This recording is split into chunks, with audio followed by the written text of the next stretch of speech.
대량제의 희생자에 대한 개인 식별입니다. 물론 죽음도 안타깝지만 대량재해로 인해서 사후에 시신의 손괴가 아주 심한 경우들이 많습니다. 어쨌든 국가는 국민의 한 사람의 죽음도 헛되지 않게 하려는 국가적인 노력의 일환으로서 대량재해에 대한 접근을 해야 됩니다. 집단 사망자에 대한 개인 식별은 우리나라에서는 대부분 국립과학수사연구소를 중심으로 그 지역 또는 일부 대학 교수들이 같이 참여해서 그 사건을 해결해 나갈 수밖에 없습니다. 1990년대 들어서 점진적으로 개선이 되고 있고요. 집단 사망자 관리단이라는 체계적인 접근의 필요성이 삼풍백화점 붕괴 이후에 법의학계 내에서 대두가 됐습니다. 보시면 많이 잊었던 사건들이 눈에 보일 겁니다. 물론 1955년부터 2002년까지만 제가 정리를 했습니다. 보시면 남영호 출몰 사건이랄지 서울 대연각 화재 사건, 이리역 폭발 사건, 칼기 격추 사건, 부산역 군내 열차 화재 사건, 또 해남 아시아나 항공기 추락 사건, 삼풍백화점 붕괴 사건. 이 서울 삼풍백화점 붕괴 사건은 불특정 다수가 그 안에 있었고 희생자를 백화점 내에서 일하시는 분 외에 그 고객들로는 어떤 분들이 가 계신지 알 수 없는 불특정 다수에 대한 접근이었습니다.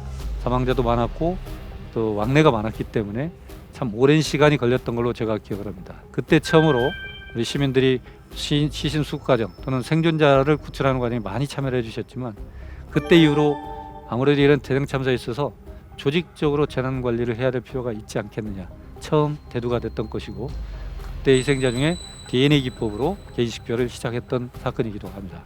그 뒤에 이제 칼기 추락 사건과 아시아나 사건 쭉 있지만 김해 에어 차이나 사건 중국 민항기가 부산 쪽에서 추락을 했었죠. 그래서 그때도 시신이 여러 곳으로 분포가 돼 있었고 동일인임에도 불구하고 서로 나눠져 있는 경우도 있었고 그 식별 작업도 참 시간이 걸렸던 걸로 제가 기억을 합니다. 그 뒤로 이제 대구 지하철 참사가 있었고 또 쓰나미가 있었고 여러 사건들이 있었습니다. 우선은 대량재해가 발생을 하면 국가수는 원래 본연에 매일매일의 사건이 있습니다. 그래서 인력이 한정되어 있던 말씀 제가 드렸지만 그래서 국가수와 각 대학 교수들이 같이 힘을 합쳐서 풀어갈 수밖에 없는 것이 국내의 현실입니다. 지금 보시는 사진은 대구 지하철 참사 때 차량 내부에서 희생자를 일일이 수습하는 과정을 찍은 겁니다. 그 전에 이제 삼풍백화점이랄지 민항기에 추락 때는 야외에 노출되어 있는 상태였고 전문가가 임장하지 못하고 심자원봉사자들에 의해서 시신이 수습됐던 것이 한계에 있었습니다. 대구 지하철 참사는 중앙역에서 월배 기지창으로 피해 차량이 이동이 돼서 저희 전문가들이 처음부터 임장을 해서 수습을 했던 사건입니다. 그래서 제가 대량재해에 대한 접근을 어떻게 하는가 한번 케이스로 대구 지하철 참사를 준비했습니다. 우선은 구획을 1m 단위로 나눕니다. 그래서 일견 가서 보시면 시신이 있을 것 같지만 차량 내부 구조물들이 이미 쓰러진 시신 위로 다 떨어져 있어서 시신을 식별할 수가 없습니다. 그래서 저 같은 법의병리학자, 법인류학자, 법의조사관들이 한 팀이 돼서 하나씩 고고학적 발굴을 하듯이 접근합니다. 서로 의견을 나누고 시신의 형태가 1인인지 또는 2인 이상의 다수가 한 군데 있는 것인지 그것부터 해서 시신에 혹시 소실되는 일이 없도록 그렇게 종합적으로 접근을 해야 됩니다.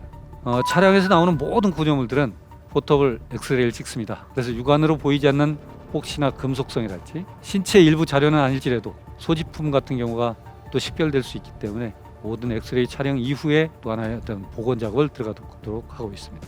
지금 이 사진은 법인류학자가 견갑골, 어깨뼈라고 그러죠. 어깨뼈 일부가 떨어져 있는 뼈를 발견해서 그 뼈의 일부 이것이 소실된 시신을 찾아서 다시 시신을 재구성할 수 있도록 면밀히 살펴보고 있는 장면입니다. 그래서 법인류학자 역할이 대량 참사 때 아주 중요합니다. 지금 보여지는 상황에서 여기에서 과연 이렇게 탄화됐다면 여기에서 우리는 어떤 생체 시료를 찾아서 그 개인을 식별할 수 있는 DNA랄지 신체적 특징을 찾을 수 있을까? 저희같이 발굴팀은 어떠한 정보도 없이 그 현장을 들어가고 저희하고 무관하게 정보 수집팀이 밖에서 유가족이라고 하는 희생자 가족이라고 하는 분들을 면담을 해서 그분들의 일일이 신체적 특징을 따로 정보를 수집합니다.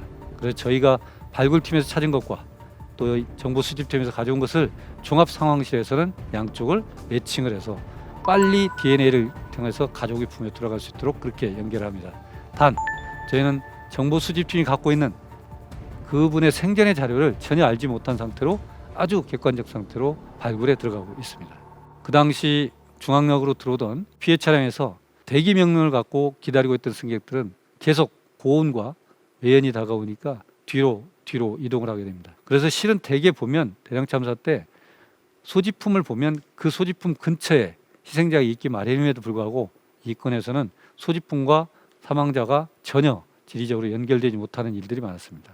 가운데 사진에 보시면 접이식 우산이 타다만 살대가 보일 겁니다. 이런 부분에 대한 것은 그 소지품을 가졌던 학생이 한 명 있어서 바로 DNA 접근을 할 수 있었던 예가 되겠습니다. 이게 나오면 유류 보건팀에서 전부 처리를 해서 사진을 제작합니다.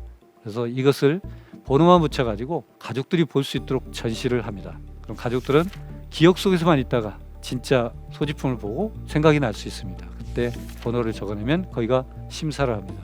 대구치 지하철 참사 때는 너무 고온이어서 희생자의 시신을 찾을 수 없는 경우들도 있었습니다. 그래서 소지품만으로도 사망을 인정했던 그런 심사를 진행했던 일이 있습니다. 법치학적 검사입니다. 어떻게 보면 DNA가 개인식별에 아주 완벽하고 정확한 자료가 될 수 있지만 탄화가 되면 DNA를 할 수 있는 유전자 검사를 할 수 있는 생체가 남아있지 않습니다. 오염이 되어버리고 불가능하게 되죠. 그런 때는 남아있는 안면골, 일부의 치과 기록 이런 걸로 법치학적 검사를 합니다. 법치학 하는 분들, 치과 의사분들이 대단한 자존심을 가지고 있습니다.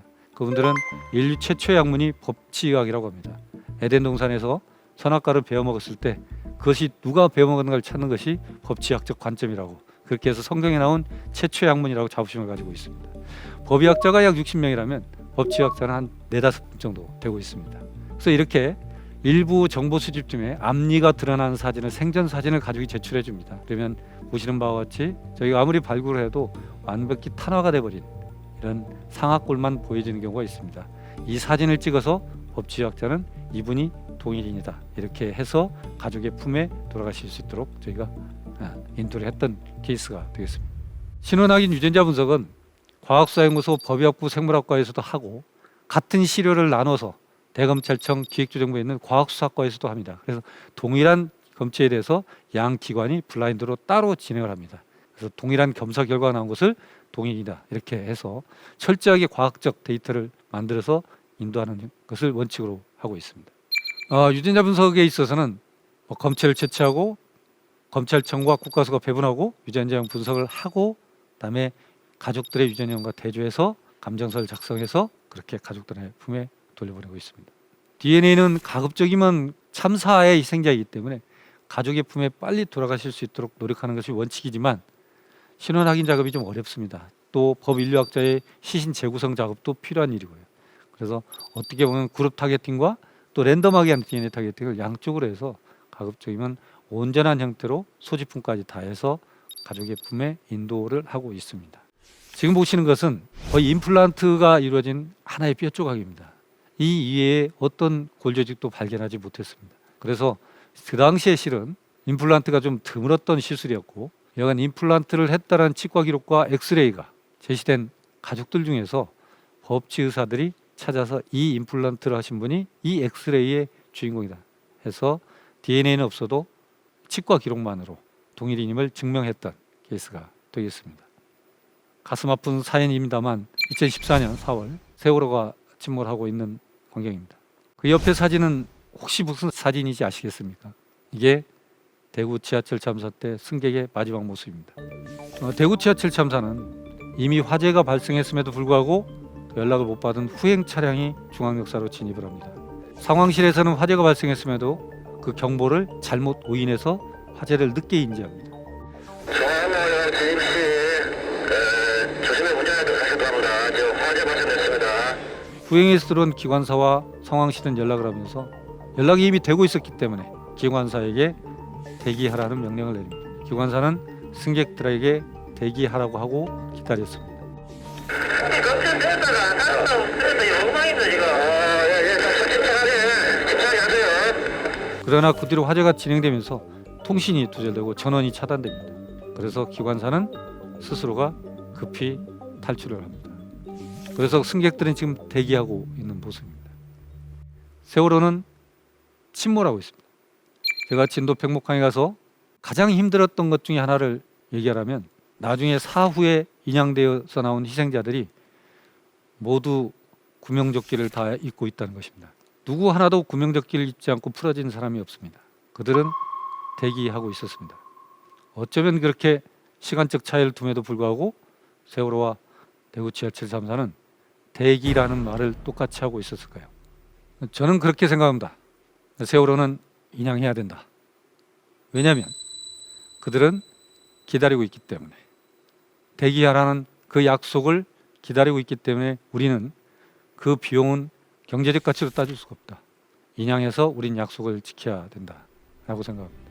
물론 돌이켜보면 선장이 좀만 더 침착했더라면, 또 선장이 또 어떤 매뉴얼이 있었더라면 우리는 그 많은 희생을 막을 수 있을 거라고 생각합니다. 당연합니다. 그러나 그 선장이 아니더라도, 다른 어떤 사람이더라도 우리는 그런 시스템에 대한 예견과 그에 따른 매뉴얼을, 또 그거에 대한 것을 준비를 하고 있었을 거예요. 사람은 두 번 죽는다고 합니다. 한 번은 육체에서 그 영혼이 벗어나면서 한 번 죽고, 그 죽음을 기억하는 마지막 사람이 죽으면서 그 죽음이 두 번째 죽는다고 합니다. 우리는 세월호의 진상이 아직 밝혀지지 않았습니다. 제1강에서 인베스티게이션이라는 수사란 단어와 비교되는 인콰이어링이라는 조사란 단어를 잠깐 말씀드렸습니다. 우리는 여기에서 책임자를 처벌하고 그 원인이 되는 자를 찾아내는 것이 아니고 왜 발생했는가에 대한 육하원칙을 완성해야 된다. 그것이 진상규명입니다. 그렇게 되기 전까지는 이 죽음을 우리는 망각할 수 없습니다. 죽음은 한낱 벌레가 끊는 시체가 아닙니다. 거기에는 우리 삶의 보고서가 담겨있는 서랍장과 같은 것입니다. 죽음에서 교훈을 찾는 것만이 우리가 망인한테 얻은 교훈을 우리가 그들로부터 받은 빚을 갚는 것이라고 생각합니다.